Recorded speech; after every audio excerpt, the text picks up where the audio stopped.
नमस्कार आदाब, मैं हूं अरशद बीसरू और आप देख रहे हैं मेवात आज तक पर राजस्थान का चुनावी दंगल। आइए दोस्तों, आपको लिए चलते हैं आज किशनगढ़ बास विधानसभा क्षेत्र की ओर, जहां से कांग्रेस प्रत्याशी दीपचंद खैरिया चुनावी रण में डटकर खड़े हैं, जिन्हें मेव मुसलमानों का भरपूर समर्थन मिल रहा है। पिछले चुनाव में भी मोहम्मद कासिम मेवाती ने समाज के सहयोग से दीपचंद खैरिया को बहुमत से जीत दिलवाई थी और इस बार भी उनकी जीत पक्की नजर आ रही है, क्योंकि मोहम्मद कासिम मेवाती साहब 36 बिरादरी को साथ लेकर चलने वाले बड़े विद्वान और हरियाणा राजस्थान की बड़ी सामाजिक शख्सियत हैं, जिनका ताल्लुक बड़े खानदान यानी इल्मी घर मरहूम मौलवी मोहम्मद सुलेमान बाजोट से है। इन्हीं महान स्वतंत्रता सेनानी के पोते हैं मोहम्मद कासिम मेवाती जी, जो सबसे श्रेष्ठ और सभी के प्यारे हैं और जिनका मेवात में आलिमों, बुजुर्गों, चौधरियों और युवाओं में अच्छा खासा रुतबा देखने को मिलता है। और इनके सम्मान में मेवात के लोग विधायक को छोड़ इन्हें ही फूल माला पहनाने में लग जाते हैं, इन्हें ही फूल मालाओं से लाद देते हैं। इसलिए फिर से दीपचंद खैरिया जी लगातार जीत की ओर बढ़ रहे हैं।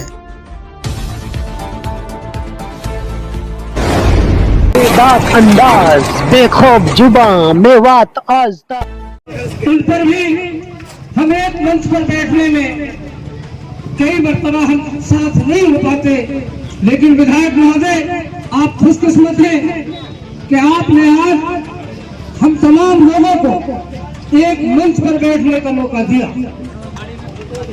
ये इस बात को सुनिश्चित करती है, हमारा एक साथ बैठना इस बात को सुनिश्चित करता है कि आपकी विजय बहुत नजदीक है। लेकिन चुनाव होता है, चुनाव को चुनाव के तरीके से लड़ना हम सब की जिम्मेदारी है। इसलिए आवाम के जोश में आकर और बहुत सारी चीजों को देखकर हमें तमाम चीजों को बहुत सावधानी के साथ बरतना होगा। मुझसे पहले हमारे दोनों सम्मान्य साथियों ने अपनी अपनी बात कह दी। मैं तो सिर्फ आप तमाम लोगों से एक बात कहना चाहता हूँ और उस बात को खुले मन से नहीं कह सकता, लेकिन इशारे में आप तमाम लोग समझ सकेंगे कि इस बार 70 साल और 100 साल तारीख में हमने एक बात अपने बुजुर्गों से सुनी कि जालिम को जड़ से उखाड़ कर फेंकना है। इसलिए पूरी मेवात इस बात का अहद कर चुकी है कि जालिम को हमें उखाड़ कर फेंकना है। हमें अभी भाई शेर मोहम्मद साहब लगातार इस विधानसभा को लेकर के बातचीत हमारी चल रही है और हमने कहा कि ये वक्त है कि हम तमाम लोग मुत्तहिद हों और एक होकर के इन हालात से मुकाबला करें। चारों तरफ कहीं बुलडोजर की बात करते हैं, कहीं लोगों को मारने की बात करते हैं और यहाँ शासन और प्रशासन के कपड़े और नौकरी उतरवाने की बात भी ये लोग खुल्ला मंच से करते हैं।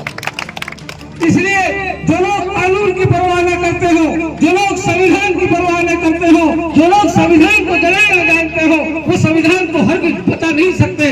इसलिए मैं आप तमाम लोगों से ये निवेदन करना चाहता हूँ कि आप तमाम साथियों को बहुत मजबूती के साथ उन तमाम साजिश वाली ताकतों को, भारतीय जनता पार्टी को तो आपको जवाब देना ही देना है, लेकिन भारतीय जनता पार्टी के साथ जो और लोग साथ किए हुए हैं, जो तरह तरह की बहकाने की बात करेंगे, भटकाने की बात करेंगे, उन लोगों के बहकावे और भटकाने में आप लोगों को नहीं आना है और मजबूती के साथ दीपचंद खैरिया जी के साथ देकर के उनको कामयाब बनाना है।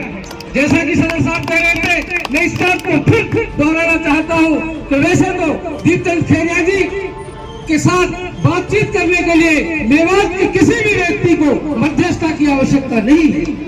सीधे हमारे लोग जाते हैं, सीधी बात करते हैं, वो सच्चे मन से और साफ दिली के साथ उनकी मदद करते हैं। लेकिन एमएलए साहब, इस बार आपका कार्यकाल रहा और आगे आपका कार्यकाल रहेगा। हम उम्मीद करते हैं कि इस बार मेवात में जितना आपने किया है उससे 4 गुना ज्यादा आप हमारे बच्चों के मुस्तकबिल के लिए काम करेंगे।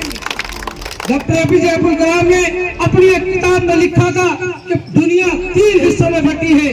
पहले वो लोग शासन किया करते थे जिन लोगों की बाजुओं में ताकत होती थी। दूसरा काल वो आया कि वो लोग शासन करते थे जिनके पास आर्थिक स्थिति मजबूत थी, लेकिन वर्तमान परिस्थिति ये है कि आज वो लोग शासन करेंगे जिनके पास ज्ञान का अथाह भंडार है।